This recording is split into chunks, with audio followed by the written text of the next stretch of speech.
Good morning all. कल के class में हम लोगों ने देखा था कि शिक्षा के मुख्य उद्देश्य के भीतर एक पॉइंट था, एक टाइटल था कि शिक्षा के सामाजिक उद्देश्य क्या है, यानी कि सोशल ऑब्जेक्टिव ऑफ एजुकेशन। उसको हम लोगों ने डिस्कस किया था और आज हम लोग डिस्कस करेंगे कि शिक्षा का जो राष्ट्र के प्रति उद्देश्य है वो क्या है, राष्ट्र संबंधी उद्देश्य क्या है, एम्स रिलेटेड टू नेशन। तो राष्ट्र संबंधी उद्देश्य को निम्न प्रकार से व्यक्त हम लोग कर सकते हैं और हम लोग इसको पॉइंट वाइज देखेंगे। तो पहला पॉइंट यही आएगा कि छात्रों में भावात्मक एकता लाना, यानी कि टू ब्रिंग इमोशनल इंटीग्रेशन।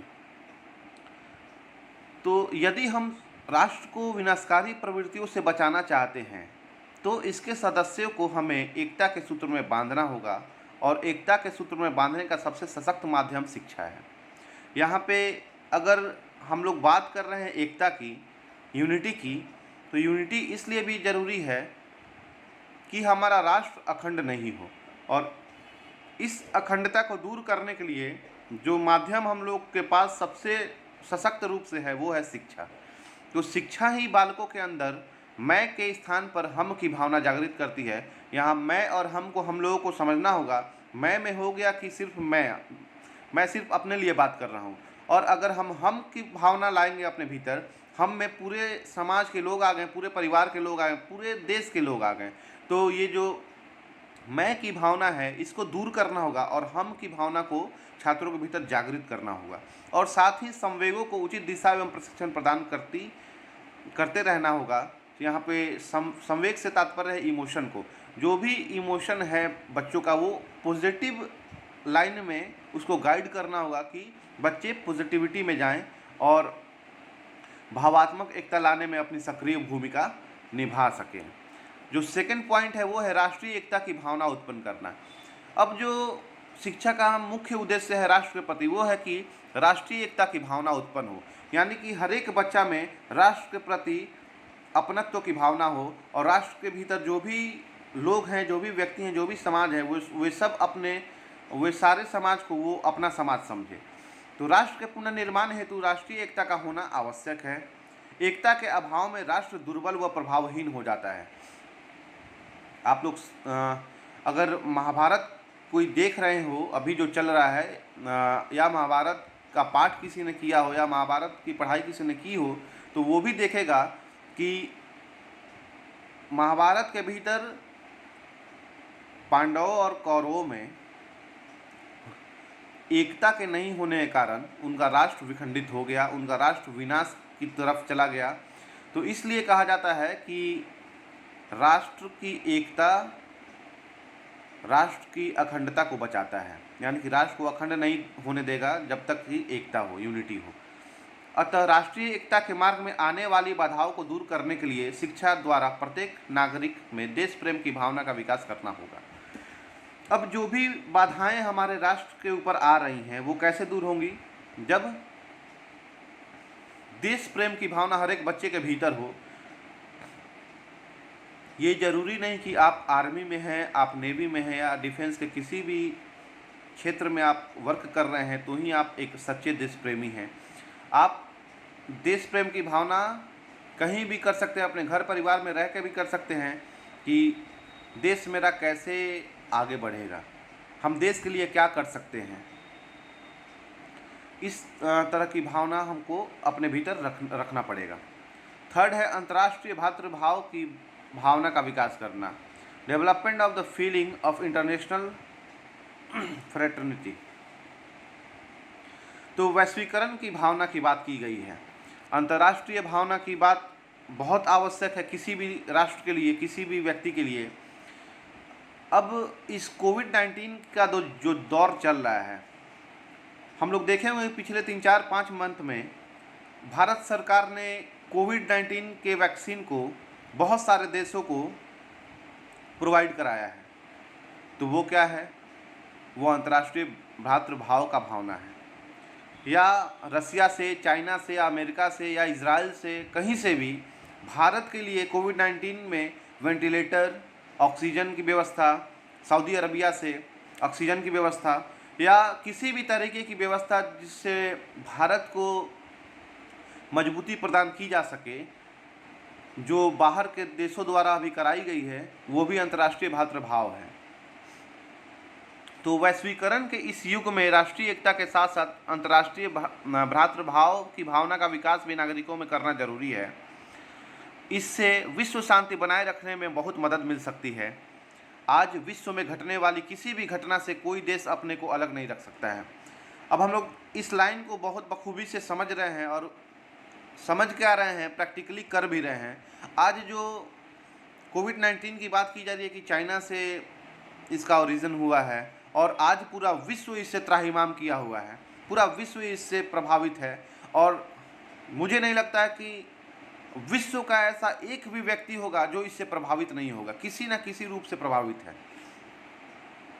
तो आज विश्व में घटने वाली किसी भी घटना से कोई देश अपने को अलग नहीं रख सकता है, क्योंकि इस घटित होने वाली घटना का प्रभाव समस्त देशों पर पड़ता है। अतः शिक्षा द्वारा वसुधैव कुटुंबकम की भावना को फैलाकर ही संसार में होने वाली कटुता व आतंकवाद को रोका जा सकता है। तो संसार में जो भी कटुता या दो देशों के बीच में आपसी रंजिश जो है, उसको हम लोग शिक्षा के द्वारा ही दूर कर सकते हैं। अगर हम ये सोच लें कि अशिक्षा के द्वारा इसको दूर करेंगे तो मामला और बिगड़ जाएगा, और जहाँ किसी बात को बतंगड़ बनने में 10 साल लगने वाला है और अशिक्षित व्यक्ति के हाथ में दे दिया जाएगा तो वो काम 10 दिन में कर देगा। फोर्थ है कि गरीबी व बेरोजगारी को दूर करना, elimination of poverty and unemployment. गरीबी और बेरोजगारी ये एक बहुत ही इम्पॉर्टेंट टॉपिक है, और इसको मतलब ये तो ऐसा टॉपिक है कि इसको हम लोग अलग सेपरेट क्लास में करें तो समय कम पड़ेगा। भारत देश में जहां गरीबी और बेरोजगारी दिन प्रतिदिन बढ़ती जा रही है, हमें शिक्षा का प्रारूप इस प्रकार का बनाना होगा कि वह गरीबी के स्तर से ऊंचा उठ सके, वह उस व्यवसाय प्राप्ति में सहयोग दे सके। अब अगर गरीबी और बेरोजगारी की हम बात करें तो इन दोनों को दूर करने का एकमात्र तरीका है कि आप शिक्षित हों। आप शिक्षित होंगे तभी आप कुछ रुपया कमा सकेंगे और अपना गरीबी दूर कर सकेंगे। और सेकंड टर्म आता है कि अगर आप शिक्षित हैं तो ही आप बेरोजगारी से भी मुक्ति पा सकते हैं। फिफ्थ है कि उत्पादन शक्ति व आर्थिक कुशलता में वृद्धि करना। तो यहाँ पे बात की जा रही है कि increase in productivity and economic efficiency. आज हमारे देश में जनसंख्या जिस तेज़ी से बढ़ रही है, सही बात है कि हमारे देश में जनसंख्या का रफ्तार जिस गति को पकड़ा हुआ है, आने वाले 5-7 साल में हम लोग चाइना को पीछे कर देंगे। और जो चाइना आज विश्व में सर्वाधिक जनसंख्या के लिए जाना जाता है, तो उस जगह पे हमारा भारत का नाम लिया जाएगा कि सर्वाधिक जनसंख्या वाला देश भारत है। तो आज हमारे देश में जनसंख्या जिस तेज़ी से बढ़ रही है, उस तेज़ी से उत्पादन नहीं बढ़ रहा है।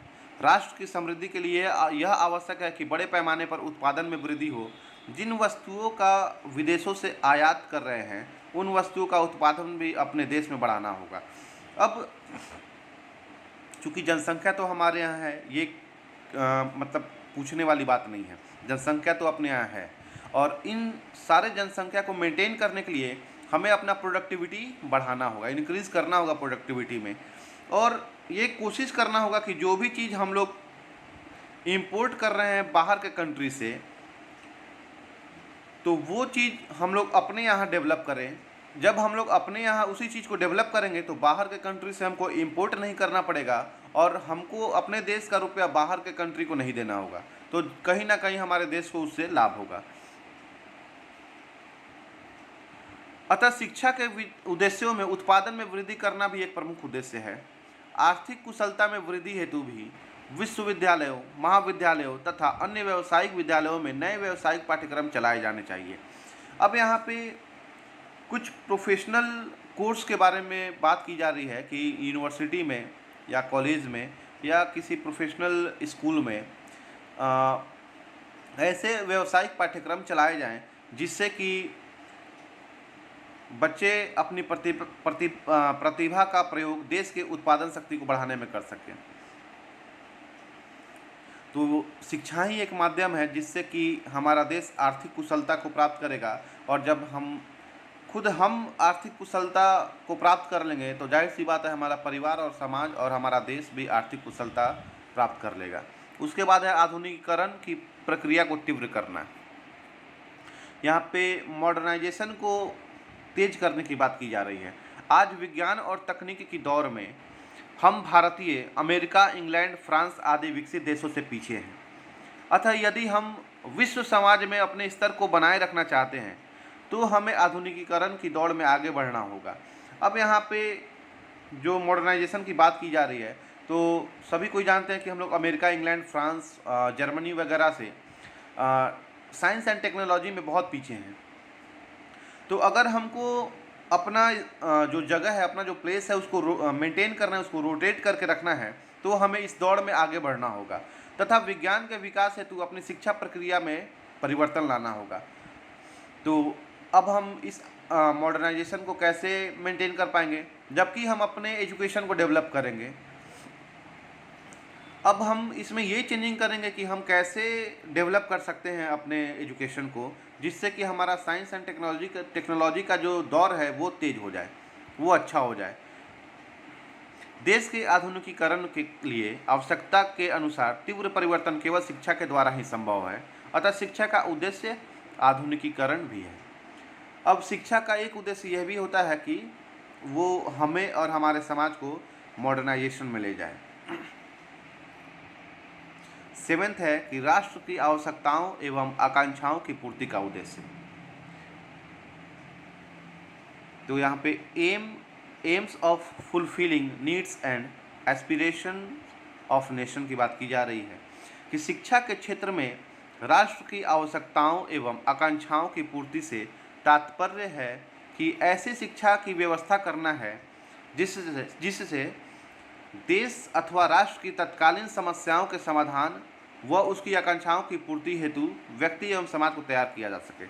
अब हमें एक ऐसा शिक्षा व्यवस्था चाहिए कि देश में या हमारे राष्ट्र में जो भी तत्कालीन समस्याएं हैं वो दूर हो जाएं, और साथ ही साथ हमारे देश का जो भी एम है, जो भी एस्पिरेशंस है, जो भी आकांक्षाएं हैं, वो सब फुलफिल हो जाए। तो इस दिशा में शिक्षा को मानव जीवन के सामान्य उद्देश्यों की प्राप्ति पर ध्यान देना होगा। जब तक मनुष्य का नैतिक एवं चारित्रिक विकास नहीं किया जा सकता तब तक उसे स्वास्थ्य की सीमा से नहीं निकाला जा सकता। अब यहाँ पे नैतिकता और चारित्रिक की बात की जा रही है। तो जब हमारे भीतर से स्वार्थ, यानी कि हम किसी भी चीज़ को पहले ये चाह रहे हैं कि वो पहले मेरा हो जाए, तो ये मतलब कि हम लोग स्वार्थी तब नहीं रहेंगे जब हमारा नैतिकता और चारित्रिक विकास हो। तो अपने स्वार्थ को दूर हम लोग तभी करेंगे जब हम लोग नैतिक रूप से और चारित्रिक रूप से विकसित हो जाएंगे। अतः स्पष्ट है कि समाज एवं राष्ट्र की आवश्यकताओं की पूर्ति शिक्षा का एक अनिवार्य उद्देश्य तो होना ही चाहिए, परंतु एकमात्र उद्देश्य नहीं। और इसके अलावा भी बहुत सारे उद्देश्य हैं जो कि शिक्षा के होते हैं। तो इस तरीके से हम लोगों ने शिक्षा के मुख्य उद्देश्य को देखा, और उसके भीतर शिक्षा के व्यक्तिगत उद्देश्य क्या हैं, शिक्षा के सामाजिक उद्देश्य क्या हैं, और साथ ही साथ शिक्षा के राष्ट्र संबंधी उद्देश्य क्या हैं, इन तीनों पॉइंट्स को क्लियर कर लिया। अब मैं आशा करता हूं कि सारे लोगों को इस पूरे पॉइंट्स के भीतर, पूरे सेक्शन के भीतर किसी भी तरीके का कोई कन्फ्यूज़न नहीं होगा। अगर कन्फ्यूज़न होता है तो आप लोग कमेंट बॉक्स में डालें, मैं नेक्स्ट क्लास में उस कन्फ्यूज़न को पहले दूर करूँगा, फिर क्लास स्टार्ट करूँगा। Thank you.